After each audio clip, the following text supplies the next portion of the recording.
प्रभु येशू ख्रिस्टको नाममा सबैलाई जय मसीह। हामी आज वचन सुन्नेछौँ। फेरि पनि परमेश्वरको वचन दुई धारे तरवार छ।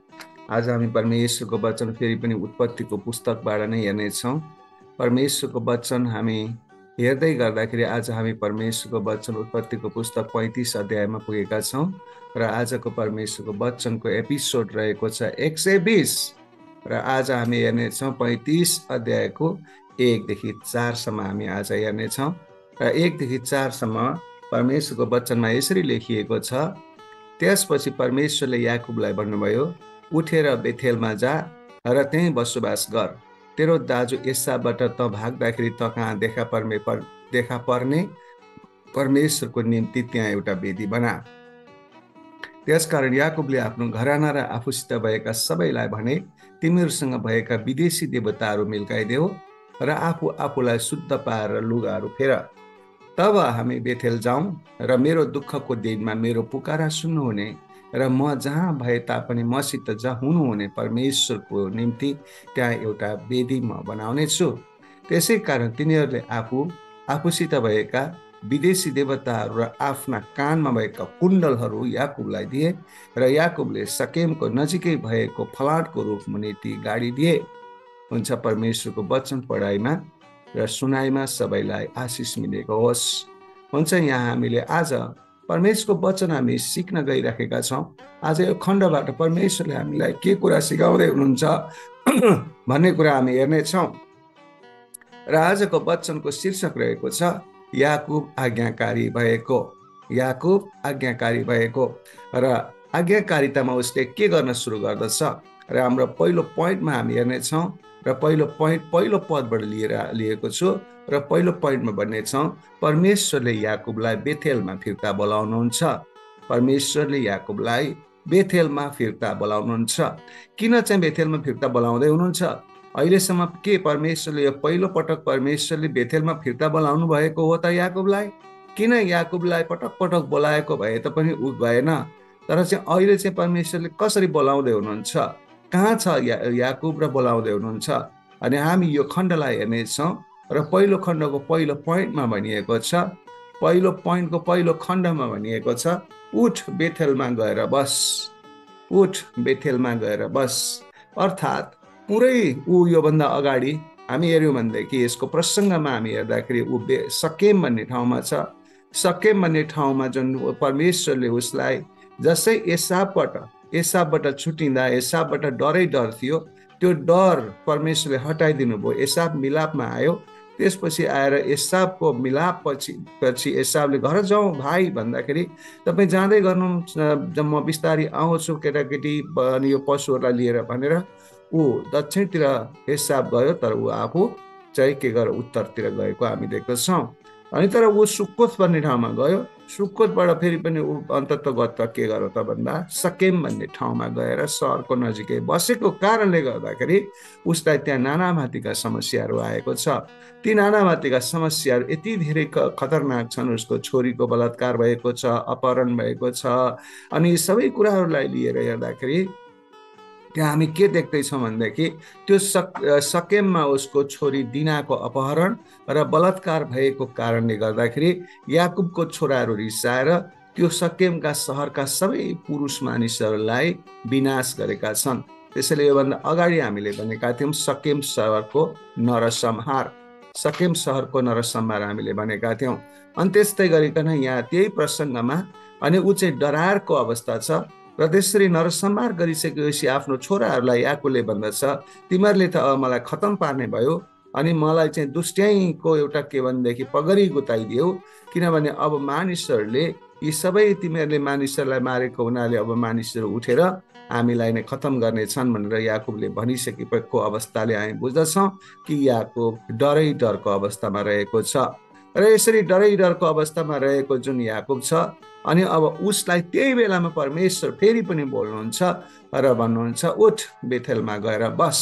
अनि यसको अर्थात् के भने पुरै सकेम घटना भएको कुराहरू हामी देख्दछौँ। यसको जुन छ जानुपर्ने ठाउँमा चाहिँ नगएर सकेमतिर गएको हुनाले जसरी हामी हेर्दछौँ त्यो दुःख पायो उसले। किन? परमेश्वरले भनेको मानेन। त्यस्तै एउटा बाबुले भनेको कुरा पनि बच्चाले भनेको मानेन भने दुःख पाउने सम्भावना हुन्छ। परमेश्वरले भनेको मानेन भनेदेखि छोराछोरीले दुःख पाउने सम्भावना हुँदो रहेछ। अब अन्तमा ऊ के गर्दैछ त भन्दा परमेश्वरले भनेको ठाउँमा ऊ गएको कुराहरू हामी देख्दछौँ। जुन ठाउँमा परमेश्वरले उत्पत्ति 31:13 अनुसार परमेश्वरले चाहिँ उसलाई बेथेलमा जानलाई योजना गर्नुभएको थियो। किनभने उसले बेथेलमा ऊ एकचोटि गएको थियो र त्यो बेथेलमा उसलाई जानु भनिएको छ। यहाँ चाहिँ उसलाई कस्तो भएको छ भनेदेखि रोग एउटा भनौँ, एउटा भनाइ के छ भने रोग लाग्यो भने संसारमा एउटा मात्र रोगको उपचार के हुन्छ भनेदेखि त्यो रोगको कारणबाट अलग हुनु हो। कोही मान्छे पनि रोगको कारणबाट अलग हुन्छ भने त्यो रोगले उसलाई छुन सक्दैन। एउटा मात्र उपचार भनेको त्यही हो। तर यहाँनिर आएर के भने याकुबले त्यही भनेको अनुसारले सेकेम छोडेर बेथेल जानुपर्ने अवस्था आइसकेको छ। एउटा के भन्छ भन्दा एउटा बाटो प्रस्थान गरेर नयाँ दिशा र गन्तव्य तय गर्नुपर्ने उसलाई आवश्यकता परेको छ। सेकेममा उसलाई बस्नु आवश्यकता छैन, किनभने परमेश्वर उसलाई सेकेममा बसोस् भन्ने चाहनुहुन्न। र याकुब र तिनको परिवारको लागि बेथेलमा जानु एउटा नयाँ र परमेश्वरले बोलाएको ठाउँ थियो। अनि बेथेलमा जा भनेर परमेश्वरले ऊ लाबानकोमा हुँदादेखि परमेश्वरले उसलाई भन्नुभएको थियो, तर उसले मानेन।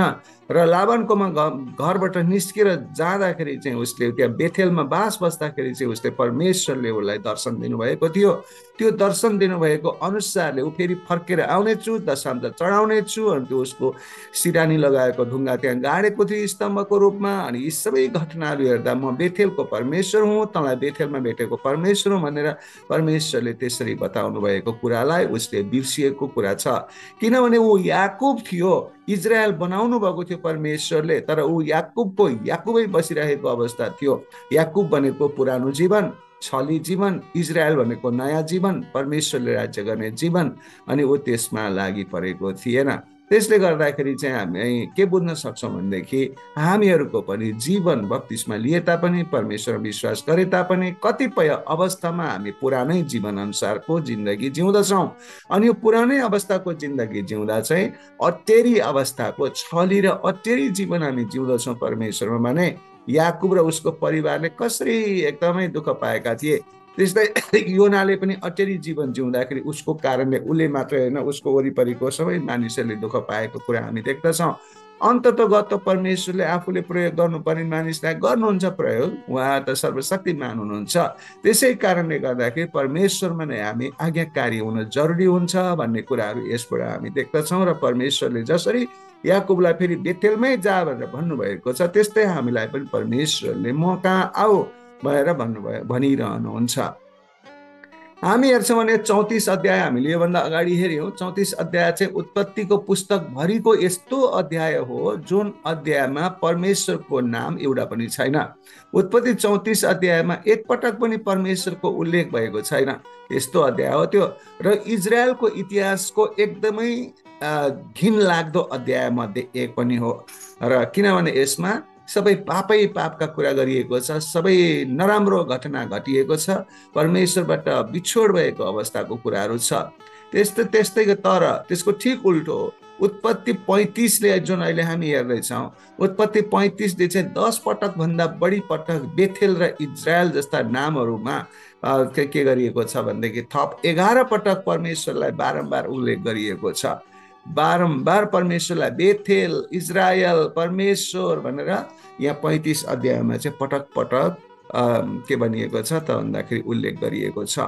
त्यस्तै गरिकन उसलाई के भन्यो परमेश्वरले भने बेथेलमा जा भनेर परमेश्वरले भन्नुभएको अवस्था छ।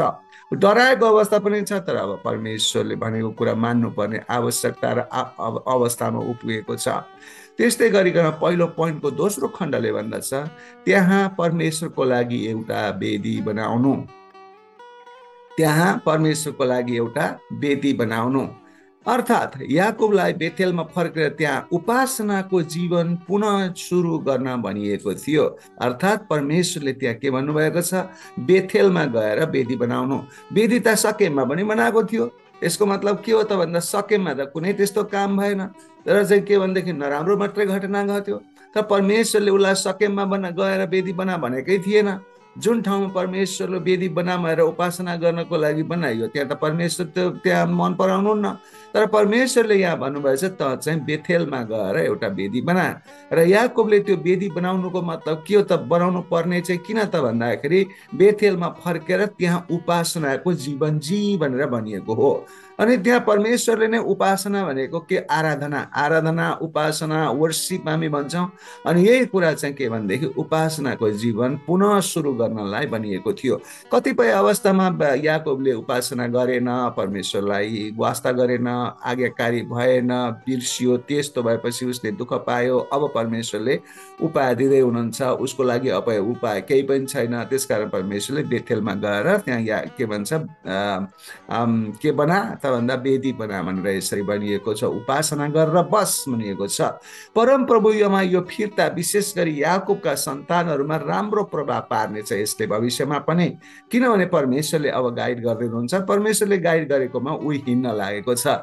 यसले हामीलाई सम्झाउँदछ कि आमा बुवाले आफ्ना छोराछोरीको लागि गर्न सक्ने सबैभन्दा राम्रो कुरा भनेको के हो त, एउटै कुरा हो, त्यो हो परमेश्वरको बाटोमा हिँड्न सिकाउनु र आफ्नो पनि आफू पनि उदाहरणीय भएर त्यही मार्गमा जिउनु।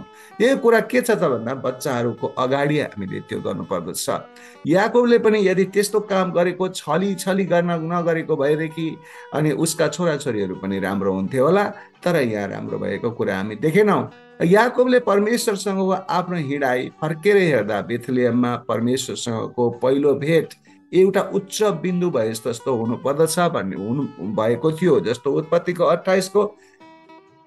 28 देखि 22 हामीले हेऱ्यौँ भनेदेखि त्यहाँ के छ त भन्दा मैले अघि भनेको जस्तो जब आफ्नो बुवाबाट उसले जुन अधिकारहरू लियो, ज्येष्ठ अधिकार लिइसकेपछि झुक्क्याएर छली गरेर लिएपछि एसाव रिसाइसकेपछि, एसावले मार्छु भनिसकेपछि ऊ त्यहाँबाट भाग्दाखेरि लाबानकोमा जाँदाखेरि, त्यहाँबाट चाहिँ लाबानकोमा जान चाहिँ उसको ठाउँबाट कनानबाट चाहिँ लगभग 1400-1500 किलोमिटर हुँदाखेरि त्यतिको लामो बाटो जाने क्रममा ऊ बेथेलमा गएर बस्दा हुँदै उसलाई परमेश्वरले त्यहाँ दर्शन दिनुभएको थियो र उसले त्यहाँ परमेश्वरको पहिलो प्रेमको महसुस गरेको थियो। किनभने ऊ त्यहाँ एक्लै हिँड्दथ्यो।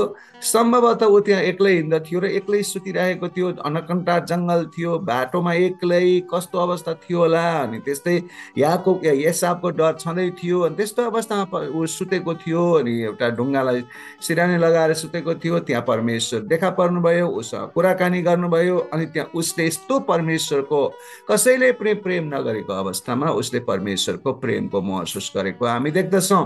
त्यसैले याकुबले परमेश्वरसँगको आफ्नो जीवनका उत्कृष्ट वर्षहरू के हुन्छन् भनेर उसले चाहिँ परमेश्वरसँगको उत्कृष्ट वर्षहरू हुन्छन् भन्ने कुराहरू चाहिँ उसले बिर्सिएको कुरा हामी देख्दछौँ। तर अब चाहिँ उसले सम्झेको छ कि याकुबमा चाहिँ जुन प्रकारले परमेश्वरले उसलाई दर्शन दिनुभएको थियो त्यो कुराहरू सम्झिएको छ। ऊ आफ्नो प्रेममा फर्किँदैछ, ऊ बेथेलमा फर्किँदैछ। परमेश्वरले उसलाई आशिष दिनुभएको छ, बेथेलमा फर्की तँसँग म छु भनेर। त्यसरी चाहिँ ऊ अब याकुब के त भन्दा बेथेलमा फर्किनु पर्ने कुरालाई लिएर उसले अब तयारी गर्ने अवस्थामा छ। पुरानो सम्झनाको पुनरुत्थान प्राय हाम्रो लागि सबैभन्दा उपयोगी हुन्छ। विशेष गरी हाम्रो पुनः रूपान्तरणको सम्झनालाई पुनर्जीवित गर्ने यसले सहायता गर्दछ। यानि कि के त भन्दाखेरि हाम्रो पुरानो जीवनमा गरेका पापका कुराहरू, नराम्रो जीवन जिएको कुराहरू अहिले प्रभु यीशुलाई पाइसकेपछि हामीले जसरी नयाँ जीवन जिउँछौँ भने हामीलाई त्यो पुरानो चिजले चाहिँ के दिन्छ त भन्दाखेरि एउटा शक्ति दिन्छ। के शक्ति दिन्छ त भन्दा हामी जसै पुरानो जीवनबाट नयाँ जीवनमा सरिसकेका छौँ भने पुरानो जीवनमा फर्किनु हुन्न भन्ने शक्ति दिन्छ। र त्यो पुरानो जीवनमा लास्टै दुःख पाएको थियो, अब त्यो अन्धकारपूर्ण जीवनमा मैले फर्किनु हुन्न भन्ने कुराको शक्ति दिन्छ। अर्को शक्ति के दिन्छ त भन्दाखेरि त्यो पुरानो जीवनलाई सम्झिएर झन् नयाँ जीवनमा अगाडि बढ्नलाई शक्ति दिन्छ। एउटा चाहिँ नफर्किने शक्ति दिन्छ, अर्को झन् पवित्रतामा अगाडि बढ्ने शक्ति दिन्छ। त्यसैले गर्दा परमेश्वरले हामीलाई दुःख पनि दिनुहुन्छ, दुःख पाओस् भनेर दिनुहुन्छ। किनभने तालिमको रूपमा हामीले यसलाई लिनुपर्दछ। हामी कतिपय अवस्थामा त्यसै पुरानो जीवनलाई हामी बिर्सिन कोसिस गर्छौँ, तर त्यो बिर्सिनु आवश्यक छैन। तर त्यो पुरानो जीवनबाट अब नयाँ जीवनमा सरिसकेपछि अब त्यो पुरानो जीवनमा फर्किन्न भन्ने तपाईँमा प्रेरणा हुँदछ। भन्ने कुरा चाहिँ त्यस्तो किसिमको यहाँ स्पर्जन भन्ने एकजना थियोलोजनले बताएका छन्। र त्यसैले गर्दाखेरि यहाँनिर आएर हामीले हेऱ्यौँ भने याकुबले पनि अब पुरानो उसको लाबानदेखि यानि कि उसको त अझ जन्मेदेखि नै ऊ छली हुँदै हुँदै हुँदै हुँदै लाबानसँग गएर अहिले सकेममा आउँदाखेरि पनि उसले चाहिँ के भने छलीको कामै उसको जिन्दगीबाट भइरहेछ। उसको जिन्दगीबाट हुन सकेन, उसको त गेडी खुस्किसकेको छ, गाह्रो पर्छ हिँड्नलाई, तर पनि उसको छोराहरूले त्यही कुरा सिकेर उसले छोराछोरीहरूले पनि त्यही काम, छलको काम, दुष्टको काम, त्यो काम गरिराखेको अवस्था छ। अब चाहिँ परमेश्वरले उसलाई साँच्चै नै याकुबलाई चाहिँ परिवारलाई बेथेलमा बोलाउँदै हुनुभएको अवस्था हामी देख्दछौँ। र उसले महसुस गरेको अवस्था छ कि अब चाहिँ म परमेश्वरमा परिवार लिएर जान्छु, अब कहीँ गएर पनि मैले सुख पाइनँ, म मर्ने अवस्था भइसकेँ, मलाई मान्छेले मार्छन्, अब डर मर्दो भइसकेको छ भनिसकेपछि अनि त्यहाँबाट ऊ आत्मादेखि नै अब बेथेलमा जानुपर्ने रहेछ, आफ्नो घमण्डले केही नहुने रहेछ, आफ्नो बलले केही नहुने रहेछ भनेर उसले त्यो महसुस गरेको छ। त्यस्तै गरिकन याकुब जस्ता तपाईँ हामी पनि मेरो घमण्डले म केही गर्छु, म केही हुँ, म गर्न सक्छु, म केही हुँ भनेर तपाईँ हामी विचार गर्छौँ भने त्यो परमेश्वरले उसलाई दण्ड दिनुहुन्छ। यतिसम्म दण्ड दिनुहुन्छ कि उसको गेडी नै खुस्काइदिनुहुन्छ। गेडी खुस्काइदिएर चाहिँ के हुन्छ त भन्दा नम्र हुन्छ। नम्रमा त हिँड्न सक्दैन, घमण्ड गर्न सक्दैन, के गर्न सक्दैन। अनि त्यसले गर्दाखेरि चाहिँ याकुबलाई परमेश्वरले गरेको जस्तै गर्नु भइसकेपछि चाहिँ मानिसलाई नम्र बनाउने परमेश्वरले यो तरिका पनि अपनाउनु हुँदो रहेछ। त्यसले गर्दा हामी चाहिँ हाम्रो गेडी खुस्किनुभन्दा अगाडि नै हामी के गर्नु पर्यो त भन्दा नम्र हुनु पर्दछ, परमेश्वरको आदेश पालना गर्नुपर्छ, परमेश्वरको आराधना गर्नुपर्दछ, परमेश्वर भने हामी समर्पित भएर जीवन जिउनु पर्दछ भन्ने हामीलाई शिक्षा यहाँबाट मिल्दछ। त्यस्तै दोस्रो पोइन्टमा भन्दछ, दोस्रो पोइन्ट चाहिँ 2देखि 4सम्मलाई लिएको छ। दोस्रो पोइन्टमा भन्दछ याकुबको परिवारको शुद्धिकरण। याकुबको परिवारको शुद्धिकरण। अब याकुबले बेथेल जानलाई तयार भएको अवस्था हामी देख्दछौँ। याकुबले अनि आफ्नो परिवारलाई र आफूलाई समेत शुद्ध पार्ने कामहरू गरिराखेको अवस्था छ। यहाँ भन्नुको मतलब के हो त भन्दाखेरि याकुबले परिवारलाई कसरी शुद्ध बनाउँछ त दोस्रो पोइन्टमा भन्दा पहिलो खण्डले भन्दछ आफूलाई शुद्ध पार। पर उसले याकुबले अब परिवारलाई उर्दी गर्दछ, अनि उसले के उर्दी गर्छ, आफूलाई नै शुद्ध पार, तिमीहरू अब हामी बेथेलमा जानेछौँ भनेर उसले सबैलाई तयार गरेको अवस्था छ। र उसले आदेश दिँदछ आफूलाई शुद्ध पार।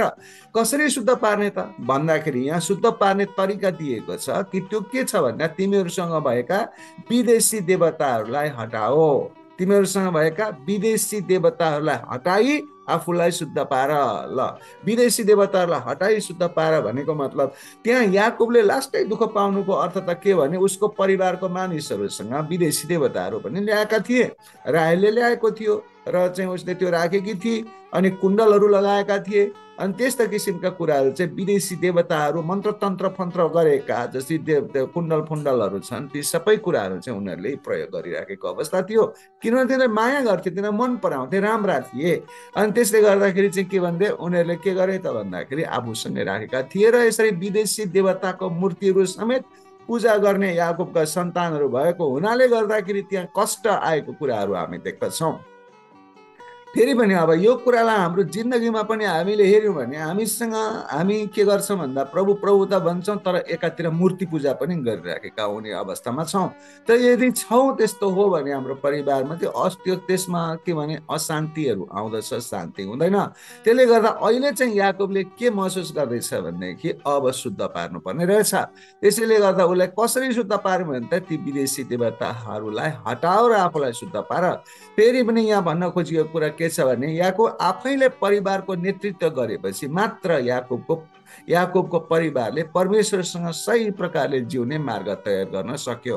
भन्नुको मतलब पहिला पनि त तिनीहरूसँग त्यस्ता कुण्डलहरू थिए भन्ने कुरा त याकुबलाई थाहा थियो रहेछ। अहिले चाहिँ थाहा नभए किन त सबै हटाओ भनेर भन्छ त अहिले चाहिँ उसले सही प्रकारले घरमा गाइड गरेको छ, सही प्रकारले एउटा नेतृत्व लिएको छ। अनि उसले भनेको छ त्यो कोही पनि राख्नु हुँदैन। कहाँका पहिला चाहिँ त्यो कुरो भनेन। पहिला चाहिँ के भने राहेल थिए, लेया थिए, अरू छोराहरू भनेको मानेन होला, जसले जे मनपर्छ त्यही गरोस् भन्ने उसले सोच्यो होला। यसले गर्दाखेरि के देखाउँछ त भन्दाखेरि परिवारमा पुरुषहरूको नेतृत्वको भूमिका कस्तो हुनुपर्छ, एउटा नेतृत्वद्वाही नेतृत्व हुनुपर्दछ भन्ने कुरा चाहिँ के खराब हो त्यो खराबलाई फाल्नु, के असल हो त्यो असललाई पछ्याउनु कुरामा नेतृत्व दिनु, एउटा नेतृत्व, एउटा घरको नेतृत्व, चर्चको नेतृत्व, त्यस्तै देशको नेतृत्व, गाउँको नेतृत्व गर्ने मानिसको त्यो चाहिँ भूमिका हुनु पर्दछ भन्ने कुराहरू यहाँ देखाएको छ। पहिला पनि त फाल भनेको फाल्थ्यो होला, फाल भनेन। यसैले गर्दाखेरि यहाँ सही नेतृत्व दिनुपर्ने मार्गमा उभिएको भएको कुरा हामी देख्दछौँ। परमेश्वरको प्रतिरोध गर्ने मानिसको आफ्ना छोराछोरीहरूमा पनि त्यस्तै प्रभाव हुनेछ। जो मानिस परमेश्वरसँग सही हुन्छ भने उसको परिवार पनि त्यस्तै गरिकन परमेश्वरमा सही हुन्छ। जुन घरको मूली रक्सिया छ उसको घरको परिवार पनि रक्सिया हुन्छ। जुन घरको मूली चोर छ त्यसको परिवार पनि चोरै हुन्छ। जुन घरको मूलीले के भन्छ भनेदेखि नराम्रो भाषाहरू घरमा प्रयोग गर्छ उसको बच्चाहरूले पनि त्यो प्रयोग गर्छ। अनि यो कारणले गर्दाखेरि चाहिँ के हुन्छ भनेदेखि याकुबले जुन प्रकारले आफूले राम्रोसँगले आफ्नो परिवारलाई व्यवस्थापन गर्न नसकेको अवस्था छ। र याकुबका छोराछोरीहरूले विदेशी देवताहरू राखे, किनभने तिनीहरूले तिमीहरूको आमाले त्यसो गरे कि तिनीहरू रायलले आफ्नो बुबाको घरेलु मूर्तिहरू पनि राखेको हामी उत्पत्ति 31:19 पाउँदछौँ। त्यसको मतलब के हो, हामीले हाम्रा छोराछोरीहरूलाई ईश्वरीय आचरण सिकाउन जतिसुकै प्रयास गरे तापनि तिनीहरूले हामीले गर्ने काम चाहिँ गरिरहनेछन्। यसको मतलब के हो त भन्दा परिवारमा प्राय राम्रो हुन्छ जब तपाईँले देख्नुहुन्छ कि चिजहरू गलत छन्। केवल परिवारलाई सँगै बोलाएर यसो भन्नुहोस्, हामी अब उत्कटका साथ परमेश्वरको नजिक जानु पर्दछ, किनकि हामी बाटोमा गइरहेका छौँ। हामीले पारिवारिक प्रार्थना त्यागेका छैनौँ, तर अब हामीले त्यसलाई विशेष बनाउनु पर्छ र दोहोरो जोसका साथ परमेश्वरको नजिक जानु पर्दछ। तिमीहरू मध्ये कसैले पारिवारिक प्रार्थनालाई व्यवस्था गर्छ कि भन्ने मलाई डर छ। यदि कसैले त्यसो गरेमा त्यसले तपाईँको घर परिवारमा नराम्रो असर पर्नेछ भनेर स्पर्जन भन्ने थियोलोजनले बताएका छन्। यसको मतलब के भनिराखेको छ त भन्दा परिवारको एउटा चाहिँ के भने अगुवा भएर उसले के भन्नु पर्दछ त भन्दाखेरि परिवारमा आदेश दिनु पर्दछ, आग्रह गर्नु पर्दछ। विशेष आदेशै भन्न म रुचाइराखेको छु, किनभने घरको मूली हो, त्यस्तै चर्चको मूली। अनि उसले के गर्नुपर्छ, उनीहरूलाई एकदमै आऊ अब हामी प्रार्थना गरौँ, प्रार्थना गर्न लगाउनु पर्छ, परमेश्वरको वचन सुनाउनु पर्छ, सुन्न लगाउनु पर्छ, भन्न लगाउनु पर्छ। जसै हामी त्यो काम गर्दछौँ त्यस्तै हाम्रो आचरण पनि हुनुपर्दछ। हाम्रो आचरण चाहिँ एकातिर छ अनि परिवारलाई चाहिँ यो गर त्यो गर भनेर गर्न त गर्ला, तर उनीहरूको आचरणमा हाम्रो आचरण जाने भएको हुनाले उनीहरूलाई हामीले पनि आचरण शुद्ध गरेर उनीहरूलाई पनि परमेश्वरमा डोर्याउनु आवश्यक हुँदछ। त्यस्तै यहाँनिर याकुबले अब चाहिँ गरिराखेको छ कि तिमीहरूले यो काम गर त्यो काम नगर, अर्थात् उनीहरूले तिनीहरूका कुण्डलहरू कति होलान्, कुण्डलहरू अथवा मूर्तिहरू कति माया गरिराखेका होलान्, तिनीहरूलाई के गरेको छ, एउटा कडा आदेश दिएर तिनीहरूलाई अब हटाओ भनेर भनिएको अवस्था छ। त्यसै दोस्रो पोइन्टको दोस्रो खण्डले भन्दछ आफ्नो लुगाहरू परिवर्तन गर। अर्थात् यो के भन्न खोजेको त भन्दा एक महत्त्वपूर्ण कदम हो यो, शाब्दिक रूपमा र आध्यात्मिक रूपमा यो प्रतीकको रूपमा पनि हामी लिँदछौँ। याकुब चाहन्थे कि तिनीहरू सफा हुन्, यानि कि पवित्र हुन् र तिनीहरूले वास्तवमा गरेका परमेश्वरको अगाडि तिनीहरूको मनको उत्तम प्रेममा आउनलाई याकुबले उनीहरूलाई बताएको छ, यानि कि पवित्र हुनलाई उनीहरूले बताइरहेको अवस्था छ। अनि बाइबलभरि नै कपडाले के चित्रण गर्दछ त भन्दाखेरि बाइबलभरि नै चरित्रलाई चित्रण गरेको छ। अपरिवर्तितको भित्री जीवनलाई प्रदूषित कपडासँग तुलना गरिएको छ भनेर थियोलोजन बर्नहाउसले भनेका छन्। भनेको मतलब के भनेदेखि प्रदूषित कपडासँग अपरिवर्तनको भित्री जीवन भने जो मान्छे पवित्र जीवन जिएको छैन उसको चाहिँ दूषित कपडा लगाएर बसेको मान्छे भनेर भनिएको छ।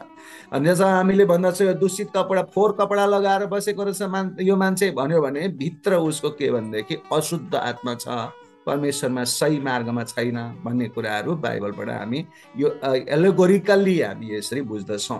फेरि पनि यहुदा 23ले के भन्दछ त भन्दाखेरि अरूलाई आगोबाट तानी निकालेर बचाओ, कसैलाई दया देखाउँदा होसियार गर, पापमय स्वभावद्वारा अपवित्र भएका वस्त्र समेत घृणा गर। ल अब यहाँनिर आएर वस्त्रको कुरा गरिएको छ। पापमय स्वभावद्वारा अपवित्र भएका वस्त्र समेत घृणा गर भन्नुको मतलब त्यो लुगा कपडाको कुरा गरेको होइन, उसले स्वभावको कुरा गरिराखेको छ। पवित्र हृदय हुनुपर्छ भन्ने कुराहरू चाहिँ यहाँ गरिराखेको छ। त्यस्तै गरी एफिसी 4:22-24 पनि भन्दछ, यस्तो अर्थ दिँदछ कि तिमीले आफ्नो पुरानो आचरण जसले पुरानो मानिसलाई छलीको अभिलाषा अनुसार भ्रष्ट बनाउँछ त्यसलाई त्याग र आफ्नो मनको आत्मामा नयाँ बना र नयाँ आचरणको धारणा गर। नयाँ के गर? नयाँ आचरणको धारणा गर। नयाँ आचरण भनेको के हो त भन्दा नयाँ लुगाको धारण गर। नयाँ पोसाक भनेको के हो? नयाँ लुगाको धारण गर। जसै चाहिँ प्रकाशको पुस्तकमा भनिएको छ कि त्यहाँ स्वर्गमा के गरेका छन् त भन्दा वेदी छ ठुलो, त्यो वेदी मुनि धेरै मानिसहरू छन् अनि उनीहरूले परमेश्वरसँग त्यहाँ कुरा गर्छन्। गर्दाखेरि परमेश्वरले अहिले पर्ख अरे म तिमीहरूलाई बरु सेतो पोसाक लगाइदिन्छु भनेर परमेश्वरले सेतो पोसाक लगाइदिनु भन्नुको मतलब त्यहाँ सेतो पोसाक के हो त? त्यो भन्दा पवित्रता, पवित्र बनाउनु भएको उनीहरूलाई भन्ने कुराहरू हामी देख्दछौँ। त्यस्तै गरिकन तपाईँ हाम्रो दुलै दुला के भन्छ भनेदेखि विवाह गर्दा पवित्र विवाहमा सेतो कपडा दुलैलाई लगाउँछ। त्यो सेतो कपडाले के जनाइराखेको छ भने त्यो पोसाकले पवित्रता जनाउँदछ। त्यस्तै त्यसले के को पवित्रता जनाउँछ त भन्दा दुलैको पवित्रता। यसको मतलब के हो त भन्दा परमेश्वरको दुलैको पवित्रता, यानि कि मण्डलीको पवित्रता, यानि कि मण्डलीले सेतो पोसाक लगाएर सेतो पोसाक भित्र बस्नुपर्ने कुराहरू चाहिँ यहाँ कुराहरू देखाइराखेको छ। त्यसकारण तपाईँ हाम्रो मण्डलीले सेतो पोसाक लगाएको छैन कि रङ्गी बिरङ्गी लगाएको छ, त्यो कुरा हामीले हेर्न जरुरी छ र त्यसलाई परिवर्तन गर। तिमीहरूले अब लुगा परिवर्तन गर, पोसाक परिवर्तन गर, सेतो वस्त्र लगाओ भनेर हामीले भन्नुपर्ने जरुरी हुँदछ अगुवाको रूपमा। मानिस जो परमेश्वरको अनुसार साँचो धार्मिकता र पवित्रतामा सृष्टि गरिएको थियो त्यस्तै गरिकन जिउनु चाहिँ के हुन्छ? आवश्यक छ। र त्यस्तै दोस्रो पोइन्टको तेस्रो खण्डले भन्दछ कि कानमा भएका झुम्काहरू। दोस्रो पोइन्टको तेस्रो खण्डले भन्छ कानमा भएका झुम्काहरू। स्पष्ट रूपमा यी झुम्काहरूको पनि मूर्ति पूजकसँग सम्बन्ध थियो, त्यसैले उसले भन्यो झुम्का राख्नुको लागि कुनै पनि औचित्य पत्ता लागे पनि तिनीहरूलाई त्याग्नु पर्ने थियो। यो चाहिँ के त भन्न खोजिएको त भन्दा यो सबैको लागि महत्त्वपूर्ण छ कि तिनीहरूको घरमा अधर्मी वा जादुसँग जोडिएको कुनै पनि चिज छ र ती चिजहरू छन् भने त्यसलाई तुरुन्तै हटाउनु भनेर भनिएको हो। उनले के भनिएको त भन्दा उनीहरूको झुम्काको बारेमा केही भनेनन्। के तिमीहरूले झुम्कामा कुनै चोट थियो? तिनीहरूको झुम्कामा कुनै चोट थियो अथवा छाप लगाएको थियो? महिलाहरूको लागि झुम्का लगाउनु त्यस्तो डरलाग्दो कुरा होइन, लगाउन ठिकै हुन्छ, राम्रै हो, श्रृङ्गारको लागि उनीहरू लगाउँछन्। सायद यो होइन कि मलाई लाग्छ कि यी झुम्काहरू कस्ता हुन् त भन्दा आकर्षण थिए। तिनीहरू निश्चित मन्त्रहरू जातिवादी अनि त्यस्तै गरिकन चालचलनमा प्रयोग भएका थिए र दुष्ट अन्धविश्वास र आफ्नो पालमा भएका छन् भने भेटाउन नसक्ने याकुबको लागि यो अत्यन्तै दुःखको खोज भएको हुनुपर्दछ। यानि कि भन्नुको मतलब के भने उसले यस्तो भन्दैछ कि झुम्का सुम्का कुण्डल सुण्डल पनि हटाइदेऊ, किनभने ती झुम्का सुम्का कुण्डल सुण्डलहरू अन्धविश्वासी प्रकारले के गरिएको थियो त भन्दाखेरि त्यहाँ चाहिँ मन्त्रतन्त्र फुकेर लगाउने, हाम्रो जन्तर मन्तर फुकेर लगाउँछ नि, जन्तर लगाउँछ हो, त्यस्तो कुराहरूको रूपमा लिएको कुराहरू हामी देख्दछौँ। त्यस्तो कुराहरू चाहिँ हाम्रो जिन्दगीबाट पनि हटाउनु पर्ने कुराहरू हामी शिक्षा पाउँदछौँ। हुन्छ, यसबाट हामीले के चाहिँ आजको वचनबाट हामीलाई के शिक्षा मिलिरहेको छ त भन्दाखेरि यदि हामी परमेश्वरले बोलाएको ठाउँमा नजाँदा र आफ्नै तरिकाले आफ्नै योजनाले चल्दाखेरि हामीहरूले दुःख पाउने, कष्ट पाउने सम्भावना चाहिँ हुँदो रहेछ। र परमेश्वरले बोलाएको ठाउँमा हामी जानको लागि हामी के हुनु पर्दो रहेछ त भन्दाखेरि हामी कपडा चेन्ज गर्नुपर्ने रहेछ, आफ्ना वस्त्रहरू परिवर्तन, यानि कि पवित्रता, यानि कि परमेश्वरले बोलाउनुहुन्छ त हामीलाई पवित्र भएर जीवन जिउन, उहाँको उपासना गर्नलाई। यहाँ बेथेलमा आऊ र उपासना गर भनेर परमेश्वरले भन्नुभएको छ। जसै परमेश्वरले भनेको ठाउँमा हामी जान्छौँ, उपासना गर्छौँ, वस्त्र यानि कि पोसाक परिवर्तन गर्छौँ, सेतो वस्त्र लगाउँछ नि कि परिवर्तित जीवन जिउँछ नि कि पवित्र जीवन जिउँछौँ, जिउनु पर्छ भन्ने कुरा चाहिँ यहाँ परमेश्वरले हामीलाई यो वचनबाट देखाउनु भएको छ। हुन्छ, यो वचन अहिलेसम्म हामीले सुनेका छौँ। वचन भनाइमा परमेश्वरले सबैलाई आशिष दिनुभएको होस्। सबैलाई धन्यवाद दिन्छु। जय मसीह। God bless you.